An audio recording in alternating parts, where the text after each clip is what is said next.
Thank you, Vice Chair Paxton, members of the committee. My name is Andrew Brown. I'm with the Texas Public Policy Foundation, testifying in support of SJR 34.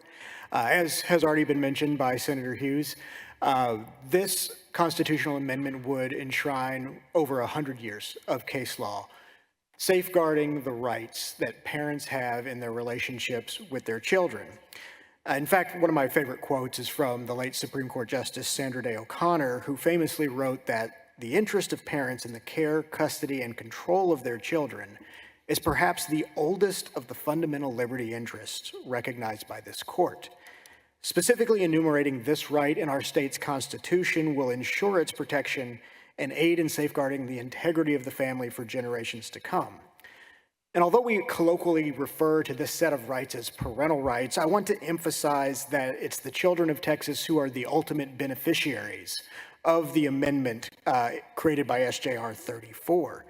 The history and legal tradition of parental rights, when you study it, it becomes immediately clear that the rights of parents are deeply intertwined. They're derived from and inseparable from the care of the child.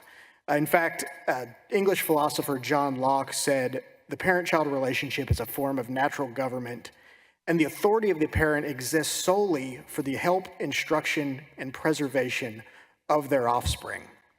And these rights, according to American legal philosopher James Kant, are so well secured by the strength of the natural affection that it seldom requires to be enforced by human laws.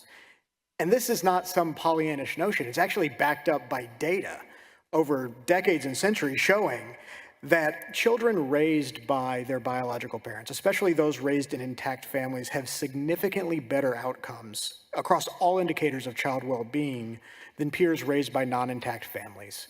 We support SJR 34 for this reason, and thank you for your time. Thank you. Just a quick question. I think I already know the answer to this, but just want to clarify. So Senate Bill 14 that was passed in last in the 88th legislative session, where it prevented parents from transitioning their children. This bill, the Parental Bill of Rights, isn't superseding those additional laws. This is just, right? Correct in saying that? Yes, that's correct. The difference with Senate Bill 14 was that bill regulated the practice of medicine. It specifically went after what doctors who are licensed by the state of Texas may and may not do, what types of medical procedures they may or may not perform based on evidence. It had nothing to do with the ability of parents to pursue medical treatment for their children.